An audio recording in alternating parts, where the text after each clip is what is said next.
Salut tout le monde, très urgent. Aujourd'hui, dimanche 19 janvier 2025. On vient d'apprendre une nouvelle incroyable. Les forces armées du Niger viennent de découvrir un réseau de ravitaillement du carburant destination au terreau basé au Nigeria.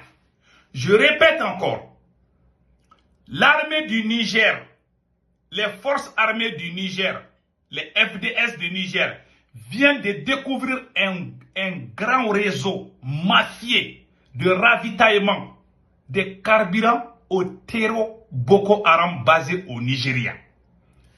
Je vais vous donner quelques indices. Après cela, je vous donne la solution finale. Comment combattre les terreaux au Sahel? Je vous donne la solution finale. Écoutons cette vidéo jusqu'à la fin. Regardons d'abord. Et le ravitaillement. Les efforts des FDS se sont également étendus à la lutte contre la fraude et la criminalité transfrontalière. Au sud de Douchi, un véhicule transportant une dizaine de bidons de 25 litres de carburant destinés à des bandes criminelles a été intercepté. Provenant du nord et se dirigeant vers le Nigeria, le véhicule a été saisi, bien que les occupants aient pris la fuite. Bien que les occupants ont pris la fuite. Vous avez vu? C'est-à-dire, c'est un réseau qui transporte, qui vendent, qui font des trafics de carburant entre le Niger et le Nigeria. Je vous ai dit, les terroristes là ont des complices parmi la population. Donc ils viennent, l'armée du Niger vient de découvrir ça là. Voilà un deuxième cas que je vais vous montrer tout de suite. Après on va vous donner des solutions. Et le ravitaillement en carburant des groupes armés. Une opération ciblée a été menée en milieu de semaine aux abords du village de Dambo. Cette intervention a permis l'interception de près de 1500 litres d'essence conditionnés dans des bidons de 25 litres. Cette saisie illustre la détermination des forces à couper les circuits d'approvisionnement qui alimentent les activités illicites et menacent la sécurité de la région. Dans le nord du pays. Tout le monde a entendu ça. Vous avez tous entendu. C'est un réseau mafieux. Maintenant, nous sommes en train de lutter contre le terrorisme. Voici la solution finale que je vais dire aujourd'hui. Dimanche 19 janvier 2025.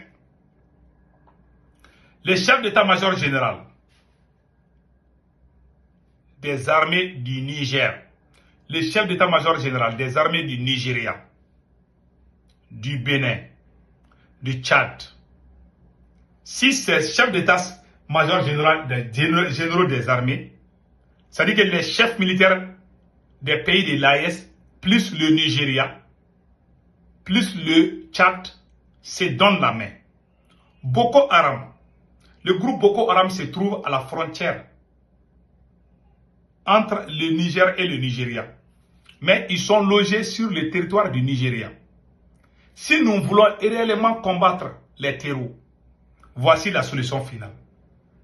Que l'armée du Niger, du Nigeria, du Bénin, du Tchad se donnent tous la main.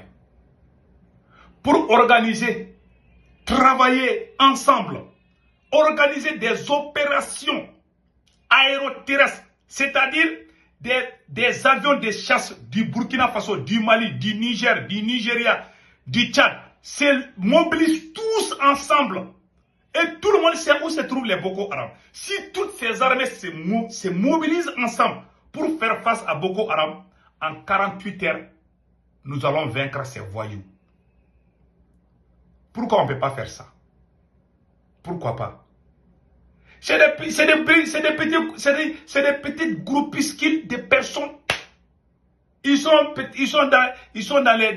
Et puis ils sont connus. Hein. C'est pas genre comme ici, ils se cachent. Non, ils ne se cachent pas. Hein. Là où Boko Haram est là, ils ont pris des territoires du Nigeria. Pourquoi on ne peut pas aller les bombarder? Même l'air chat là, on doit aller tout bombarder. Pourquoi on ne peut pas faire? Coordonner des opérations aéroterrestres du Nigeria, du Niger, du Burkina Faso, du Mali, du Tchad, du Bénin. Si toutes ces armées travaillent ensemble, se mobilisent ensemble, ils vont finir avec ces gens. Pourquoi on ne finit pas la guerre contre les terreaux? Parce que quand toi, tu finis avec eux chez toi, là, ils vont aller fabriquer dans un autre pays. Ils vont quitter dans un autre territoire pour venir attaquer ton pays. Souvent, c'est frustré. Tout notre argent est rentré dans la guerre. On ne peut plus rien faire. On achète des avions, on achète des munitions. Vous savez combien coûte c'est un seul bombardement là? C'est des millions. Combien ils font par jour? C'est des milliards qu'on dépense. Voilà des pays voisins qui peuvent nous aider à finir avec ça en 48 heures. Si toutes ces armées se donnent la main là, en 48 heures, on peut finir avec ça. Mais pourquoi on ne peut pas faire ça? Tout le monde parle, tout le monde dit oui, oui. C'est-à-dire, moi, ce que je sais, les pays de l'AES, et ils sont au sérieux pour combattre ces terroristes. Mais si le Nigeria est sincère, parce que je me rappelle bien, il y a le lac Tchad, dont les trois pays se partagent. Vous avez l'efficacité des forces armées tchadiennes. Si cette armée puissante du Tchad se donne la main avec les armées du Nigeria, du Niger, du Mali, du Burkina Faso, du Bénin et du Cameroun, si tous ils travaillent ensemble, en coordination, avec des opérations aéroterrestres, je vous jure, en 48 heures, ils vont écraser les Boko Haram. Même les moustiques là, même les chats qui se trouvent dans leur salon là, même leurs chiens là, ils vont tous les massacrer. Et puis c'est fini. Pourquoi on ne peut pas faire ça? Parce que quand, vous avez vu, il y a des carburants qui quittent au Niger pour aller au Nigeria. Il y a des gens qui trafiquent ça. On va aller donner ça au terreau là-bas. Mais si on se lève tout d'un coup pour les traquer, je pense qu'on peut finir avec eux. Ça, c'est le cas de Boko Haram. Si on prend le cas de Yadagali, si l'Algérie est sincère, si l'Algérie, par les chefs d'état-major général de l'armée algérienne, de l'armée malienne, de l'armée burkinabé, nigérienne, se donnent tous la main avec l'armée mauritanienne, si toutes ces armées essayent de discuter pour dire qu'ils vont organiser des opérations aéroterrestres, en 48 heures, on ne va plus entendre parler des terreaux au Sahel. Mais l'Algérie fait le double jeu. Quand nous on les chasse, ils vont aller dormir en Algérie. Ils vont aller manger bien en Algérie. Ils vont prendre du café en Algérie. Et puis ils vont venir nous attaquer. Vous avez eu les petits jets qu'ils ont fait contre nous là. Ils ont dit que oui, que les terroristes ont kidnappé un citoyen espagnol sur le territoire algérien. Et ensuite, ils les ont amenés au Mali. Ça veut dire qu'il y a des terroristes en Algérie?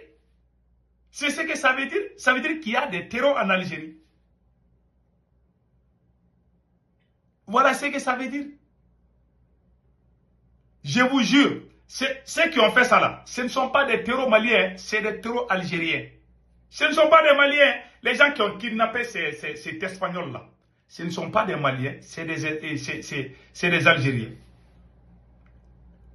Quand ils traquent ces terroristes là, une fois l'armée malienne a traversé la frontière mauritanienne, les Mauritaniens étaient fâchés. Même quand ils chassent un terreau là, et que le terreau rentre en Algérie, toi tu les traques, ils vont dire que c'est un citoyen algérien.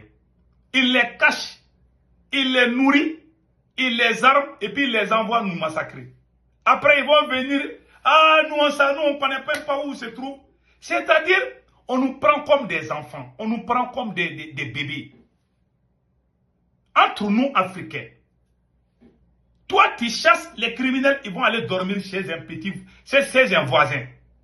Tu les vois là-bas, mais tu n'oses pas aller. Si tu pars, ils vont dire que tu as violé leur espace. Ils vont même dire que ah non, tu es allé tuer les citoyens de ces pays. Ils vont couvrir les terreaux là. C'est ce qui se passe. C'est ce qui se passe. Voilà pourquoi, quand le capitaine dit, nous sommes dans une guerre de haute intensité.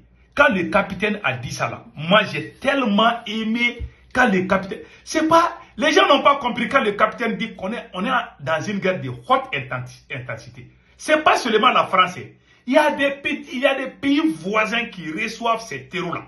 Ça me fatigue. Moi, souvent, quand Souvent, je m'énerve, quoi. Je deviens très frustré. Quand le Mali chasse ces terreaux, ils vont aller... Mais ce n'est pas caché à Tezamaten. Quand on les a votés à Tezamaten, ils sont allés dormir en Algérie. Et la même Algérie va sortir dire qu'on ne doit même plus les appeler les terreaux. Qu'on doit les appeler par un autre nom, qu'eux-mêmes ils vont nous mettre les piments dans la bouche. Ouais, c'est que ça fait. Les gens qui nous tuent, l'Algérie ne veut pas que nous on les appelle les terreaux. Hein. Il veut que nous on les appelle par... C'est qu'eux ils veulent que nous on les appelle. Mais ça veut dire quoi? C'est une ingérence ou bien c'est quoi? C'est pire que ça. Voilà pourquoi ce combat de lutte contre les terreaux, c'est un combat qui va prendre du temps. Sinon, le Mali a avancé et le Niger a fait son mieux. Parce que quand il y a un pays voisin qui est... Toi qui vas... Supposons que 100 terreaux viennent au Mali. On va les écraser comme les mouches.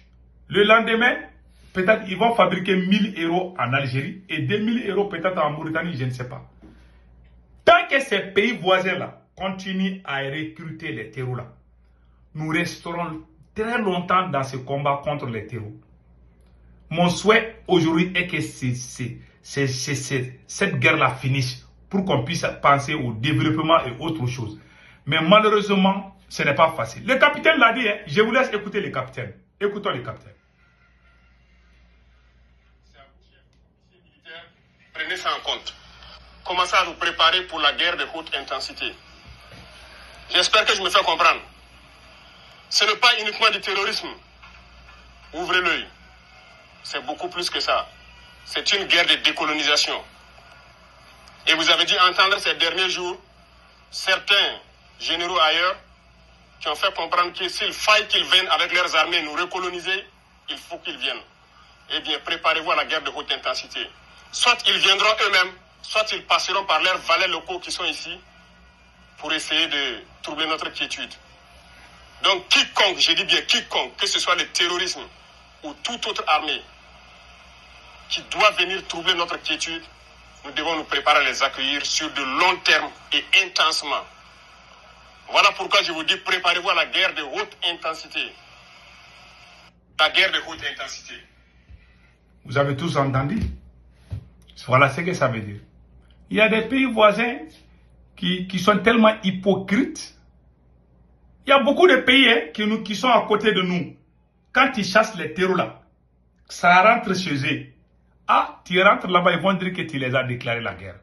Sachant que c'est les terreaux, quelqu'un peut quitter en Algérie ou en Mauritanie pour venir poignarder un citoyen malien. Une fois qu'il rentre en territoire mauritanien, tu n'as plus le droit de les chercher. Et puis, ils les voient, ils savent que c'est un criminel, mais ils font la sourde oreille. Ils disent, non, nous on n'a pas vu. Voilà pourquoi on va durer dans ces combats. Mais la solution, voilà ce que je viens de dire. Il y a la solution, Il y a la solution. Ce qui me fait mal, on est en train de dépenser des milliards pour ça. À cause de certains qui ne sont pas honnêtes. Ça fait mal, Donc, que Dieu protège l'AIS. Passez un excellent week-end. Ciao, ciao.